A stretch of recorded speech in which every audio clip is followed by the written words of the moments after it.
Hey, this is Trail again from Crossing the Trail. I usually don't put out more than one of these a day, but welcome to self-lockdown. So here we are. What I wanted to talk about, before I get started, make sure to hit subscribe and like and hit that little bell so that you can get all my videos there. What I want to talk about is people who look at the Bible alone is a sole authority for faith and morals. And if you look at the writings of the early church, the early church fathers, and we're talking like late 1st, early 2nd century, and I'll link those below, that you'll see that they reference things like apostolic succession and the bishops as guardians of the deposit of faith, and the primacy of the authority of the Bishop of Rome.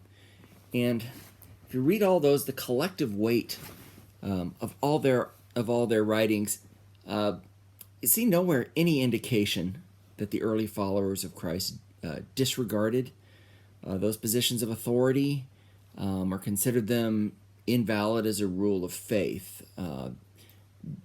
It's from its very inception, the church has been grounded in the power to teach, being inseparable between the scriptures and sacred tradition, and as interpreted and taught by the magisterium or teaching office of the church, with the Bishop of Rome as its head. You cannot read the early church fathers and come away with another conclusion unless you decide to cherry pick and you're there to try and justify sola scriptura, but you just can't do it because sola scriptura is unscriptural. To say that the early church believed in the Bible alone would be like saying that right now regular civil citizens could be fine just taking the law. We just got to get a copy of all the law books into all the homes. We don't need a legislature to pass laws or courts to interpret them or police to enforce them.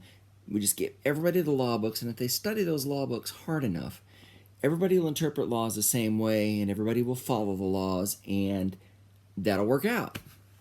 I mean, that doesn't make any sense. That'll descend into anarchy.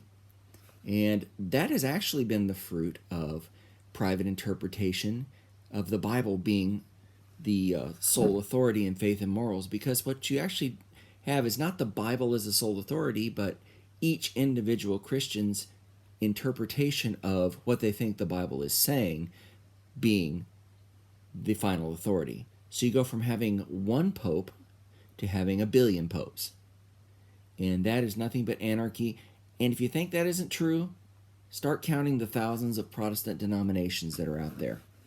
Okay? We know it's true. So to think that the early church in any way endorsed sola scriptura when they didn't have individual copies of the scriptures, they didn't have a completed table of contents of the scriptures, and then saying, they follow the New Testament pattern, before there was a New Testament put together, or before those writings were declared to be scripture. It just doesn't make any sense. So the idea of scriptures having authority apart from the authority of the teaching office of the church that produced those scriptures is ludicrous on its face. And so, sorry, the doctrine that you like to preach, my dear Protestant friends, of perspicuity. There we go. That's a fun word.